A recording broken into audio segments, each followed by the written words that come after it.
¿Te has preguntado cuál es la finalidad de los organismos? Exacto, la supervivencia y la reproducción, que resumido podríamos definirlo como eficiencia biológica, o como suele llamarse, el fitness, aunque no tiene que ver nada con tu estado físico, la manera en cómo te ves o la base de tu alimentación.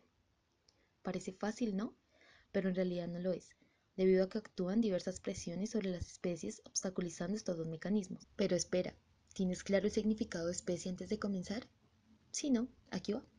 En 1942, un biólogo alemán, Ernst Mayr, propuso el concepto biológico de especie, el cual es el más empleado en las ciencias naturales. Definió a las especies como un grupo de individuos que tienen la capacidad de reproducirse naturalmente entre sí y producir descendencia viable y fértil, como nosotros. Somos la especie Homo sapiens sapiens. Claro, nosotros estamos en la capacidad de reproducirnos entre los miembros de nuestra especie, sin importar si somos altos o bajos, negros o blancos, atléticos o poco agraciados, y nuestros hijos en etapa madura serán capaces de tener hijos. Ahora sí te quedó claro. Veamos algunos ejemplos para entender un poco acerca de estas presiones.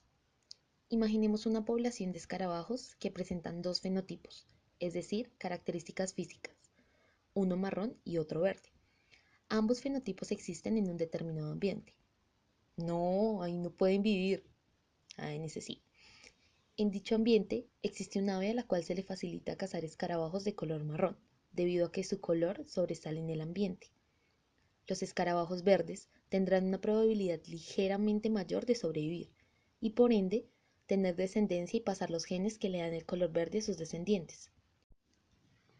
En este caso, tener un fenotipo de color verde resulta mejor porque evita ser cazado por el ave, es decir, su fenotipo es más eficiente y por tanto selección natural lo favorece.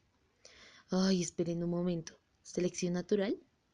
Sí, hablemos de Darwin.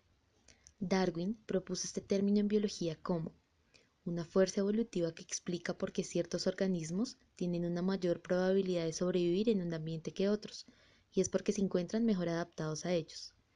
Darwin se dio cuenta de esto en sus múltiples viajes, pero para que lo comprendas más fácil, mira este ejemplo. Como en el caso de los escarabajos, el color verde le permite camuflarse y por tanto no ser vistos por el ave, es decir, su eficiencia biológica es alta. De manera que los escarabajos con el mejor rasgo terminarán reproduciéndose más y pasarán esta característica a sus descendientes, a diferencia de los escarabajos de color marrón, que se reproducirán menos y probablemente terminarán desapareciendo. ¿Entendieron? Ahora, una pregunta. ¿Qué pasaría si el ambiente cambiara y tener un fenotipo de color verde ya no fuera tan eficiente? Probablemente los pocos fenotipos de color marrón empezarán a reproducirse más, debido a que si cambia el ambiente, el fenotipo también tendrá que cambiar. Pero si el ambiente cambia demasiado rápido, probablemente los escarabajos no puedan generar los cambios necesarios para sobrevivir al medio y mueran. Pero afortunadamente estos cambios ambientales no ocurren de la noche a la mañana.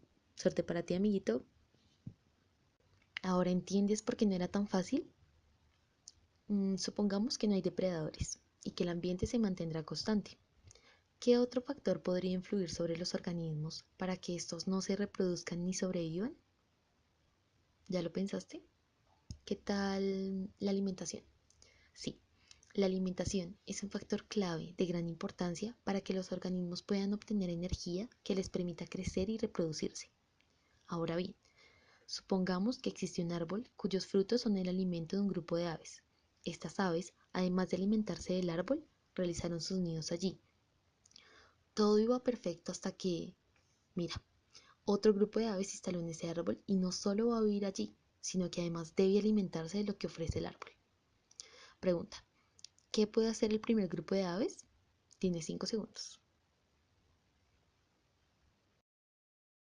Si respondieron que pelear por el árbol, están en lo correcto, pero si respondieron que compartirlo, puede que también tengan razón. Les explicaré. En primera instancia, a nadie le gusta que invadan el espacio del otro, ¿verdad? Instintivamente, los animales son territoriales y este grupo de aves no son la excepción. Ambas aves competirán por este espacio y solo podrán vivir y alimentarse del árbol el grupo de aves que mejor logre defenderlo, es decir, cuyo fitness sea más alto. ¡Pelea de aves! Sí, en el pico, pégale. Por suerte, para el primer grupo de aves, ellas son las ganadoras. A este evento se le conoce como exclusión competitiva y hace referencia a que dos especies no pueden tener exactamente el mismo nicho y coexistir de manera estable, debido a que las especies con nichos idénticos tienen las mismas necesidades, lo que significa que competirán exactamente por los mismos recursos. Alto. ¿Nicho? ¿Otro término? Sí. Permíteme explicarte antes de que te confundas.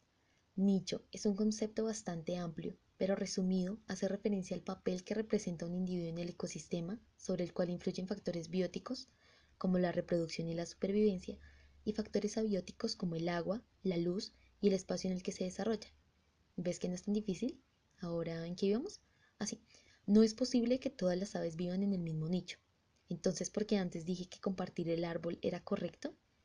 Esto es debido a que el árbol tiene diferentes nichos, como por ejemplo las ramas y el tronco. Incluso las hojas pueden ser un nicho para organismos muy pequeñitos, como los ácaros. Pero bueno, estamos hablando de aves. Entonces, si las ramas, el tronco y las hojas son nichos, eso quiere decir que existen muchos otros nichos donde el segundo grupo de aves puedan vivir. Pero, ¿qué hay del alimento? Pues bien, como ambas aves se alimentan del mismo fruto, tienen que llegar a un acuerdo, o trueque. Es más, si quieres sonar interesante, puedes llamarlo trade-off, que significa lo mismo y hace referencia a la coexistencia de dos especies. Pero esta coexistencia tiene sus reglas. Por ejemplo, el primer grupo de aves se alimentará de los frutos que estén en el dosel del árbol, y el segundo grupo de aves solo se alimentará de los frutos que caigan al suelo. De esta manera, ambas aves lograrán vivir y alimentarse del mismo árbol, pero han desarrollado estrategias que les permiten utilizar los recursos compartidos en diferentes momentos, maneras y lugares. Ahora bien, para tener una eficiencia biológica alta es necesario que se cumplan los dos componentes, tanto la reproducción como la sobrevivencia.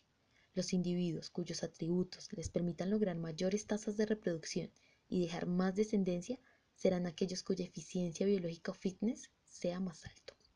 ¿Quedó claro qué es eficiencia biológica o fitness? Si aún tienes dudas, estoy segura que con el siguiente ejemplo comprenderás todo. Siempre que hablamos de términos biológicos, utilizamos animales o plantas para dar ejemplos, pero muchas veces terminan siendo confusos de entender. Por eso, el siguiente ejemplo será con seres humanos. Una mujer puede quedar embarazada una vez por año desde su etapa fértil hasta los 40 años, más o menos, lo que en términos biológicos pueden ser 20 hijos si empezara a tener bebés desde los 20 años. Pero como eso no pasa, tú dirás, la eficiencia biológica de los humanos es baja, porque una sola mujer tiene una sola cría durante un año. Pero no cuentas con que el macho puede dejar embarazada más hembras de su especie, o sea, que ya no sería una cría por año, sino dos, o tres, o cuatro. Si lo dudas, piénsalo de nuevo porque aquí te va el ejemplo. Te voy a dar una pista. A ver, ¿qué dice?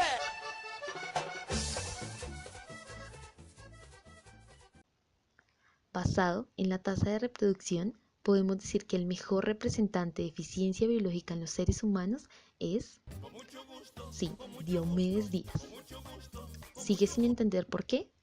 Pues bien, si la tasa de reproducción promedio en los seres humanos es de 5 hijos y Diomedes tuvo 28 hijos, de los cuales muchos presentan características fenotípicas y comportamentales muy distintivas y similares a él, y aunque murió a los 56 años, parece poco, ¿no?